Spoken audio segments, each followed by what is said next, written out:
Well, as many of you know, Prime Minister of Canada Justin Trudeau has made statements publicly that could lead some to believe that those who value freedom in his country are also racist. Mais il y a aussi des gens qui sont farouchement opposés à la vaccination. Qui sont extrémistes. Qui ne croient pas dans la science, qui sont souvent misogynes, souvent racistes aussi. C'est un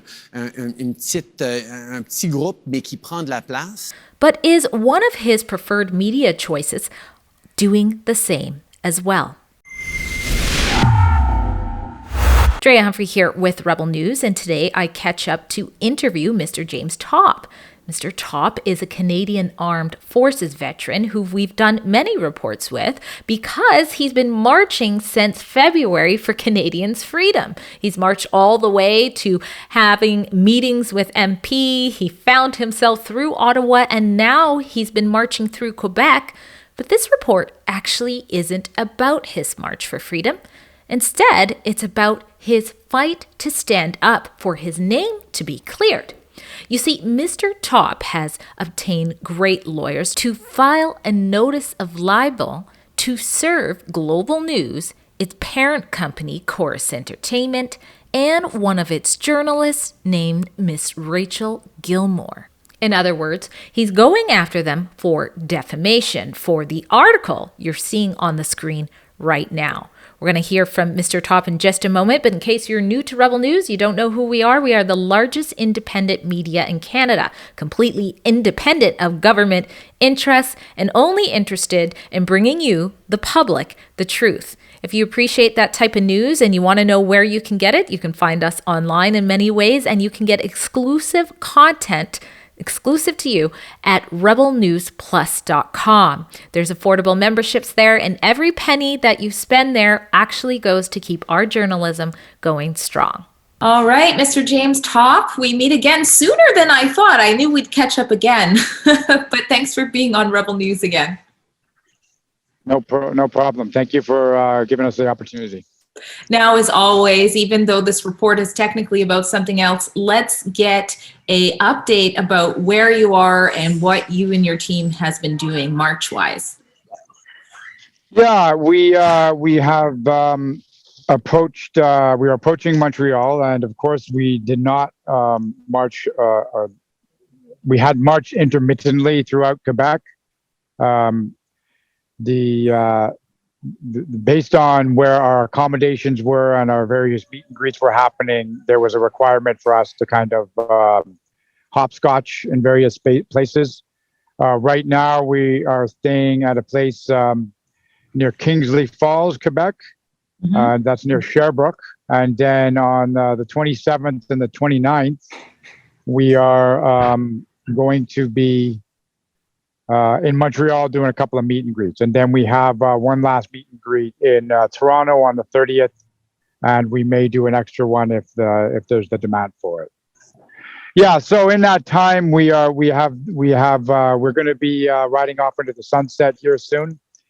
And we are going to leave it to the Canadian people now to look to our example and start taking responsibility for their individual freedom in the kind of the way we have demonstrated. Yeah. And that's it. So we're just kind of getting the message out slowly but surely. Well, you've been marching since February. It is quite astonishing. How many kilometers, real quick, have you marched? Yeah, probably between 6,000 and 6,500 now. Oh my goodness. Wow. Well, you would think that would be the main story when you hit the news. You're marching for freedom. You've done so long and people have come together.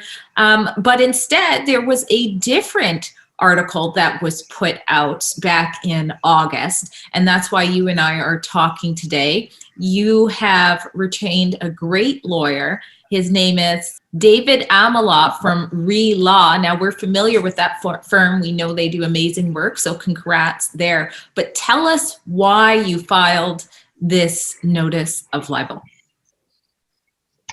Yes, I think we had been taking the innuendo, the rumor mongering, the insinuation, and the guilt by association, too, I might add.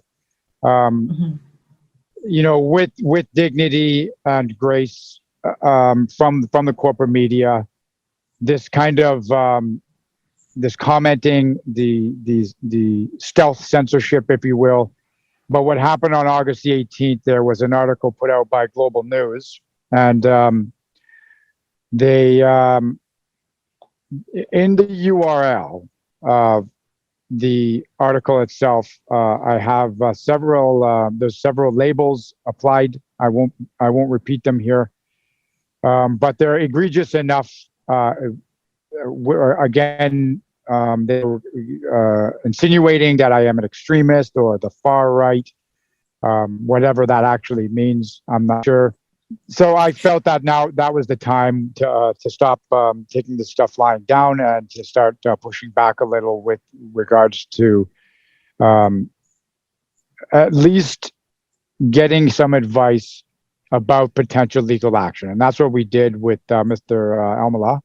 Mm-hmm. And he agreed with what he saw there. There was in the URL a particularly offensive label applied to me, and as well in search engine optimization, so Google search tags, in other words. Mm-hmm. And this is done, I think, deliberately. And the article itself is not very accurate to say that I've not even been asked to comment on an article that is written about me or in which I'm referred to, at least. Mm-hmm. Yeah, I think is itself problematic. So this is what we did. We saw how this happen. I said enough's enough. Let's see what we can do as far as legal action. We reached out to Mr. Almala. He agreed that there was a potential there, and we then began a crowdfunding effort to fund the legal action against Global News over this article. Well, I got to tell you, with covering many freedom protests, and getting my boots on the ground and speaking to the people, which is not something you see as often with, Global News reporters and things like that. I heard that from so many people that they were getting labeled with these horrible names, like all of a sudden freedom represented, white supremacy and these things. It's really concerning. The article you're speaking about is Good PR, Why Anti-Hate Experts Are Urging Politicians to Step Up Vetting Practices. It was written by Rachel Gilmore, who's made a little bit of a Twitter buzz recently for, saying that basically journalists are at risk from how other politicians or things like that are putting them out there. So it's interesting when you're saying you felt like you were tied to these horrible things that could paint you a certain way. And here she is on Twitter, telling a different side of that. Now it says here, editor's note, which I assume has been added here, the URL for this story has been revised to omit a reference to white supremacists to avoid any misunderstanding that persons named in the URL are associated with that label. Now, did that happen after you guys served this notice of libel? Yes, and there was enough, I think. We did write Global News a letter indicating that this was unacceptable. However, the issue of all of this is that I think this was done with some sort of intent in mind. And I'm not sure why it is so aggressive in its way of trying to apply this label to me. And it wasn't just me, by the way. There are other people named in this article, including Pierre Poilievre. I mean, they show you two walking together like it's supposed to mean something really bad. So, and that was during his campaigning as well. So what I will say about this is that there's reputational harm here. What I have done is not addressed. What the issues are and why I'm doing this are not addressed. The fact that I'm speaking about to people directly the harm that has been done to the Canadian Armed Forces and the soldiers in it by the implementation of these policies, that's never addressed. Mm-hmm. Instead, there's this name calling and this labeling mm-hmm. on one of the largest media companies in the country. Mm-hmm. And it's not just reputational harm here. There is, in fact, a serious concern that we have about physical harm. You're talking about emotional issues. You're talking about applying this label. And in a way, what we have seen is this kind of condoning of hatred, inciting hatred against people who have been speaking out against policies. And in doing so, we've attracted the attention of these media companies who feel like that they need to respond by allowing these articles to get printed. And I shouldn't say printed, but put up on the internet for people to read. Mm-hmm. And the last thing we need is somebody reading an article like that, having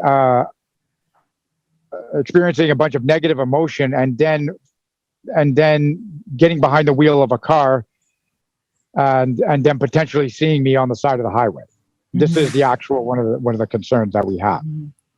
So has there been any other discussion? You mentioned that you were not reached out to when your name was put into this article for your side of the story. Exactly. With anything.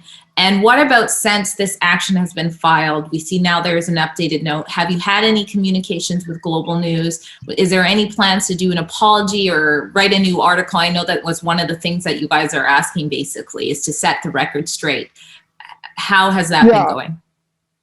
Well, we have retained David for our legal action. So based on his assessment of the situation, he has gone ahead and sent a letter of notice of libel. And now they have 30 days, I believe, to respond to that, to either issue an apology and retract the article. And at this point, that is where it's sitting.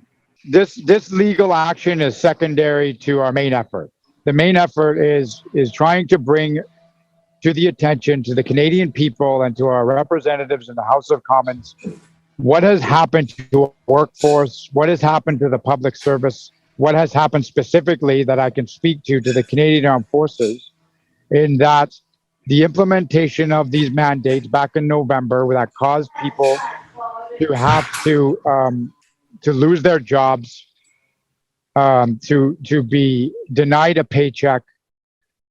This has caused serious operational harm to the Canadian Armed Forces, and this is why I have continued to march to bring this to the attention of the Canadian people, because it has not been reported on. Absolutely, and we will link inquiry you are seeking to be done into some of those matters. We've done a report on that already, so we will link that in this report, which is linked below in the description box. Want to stay in the know faster or have exclusive access to our Rebel shows and documentaries?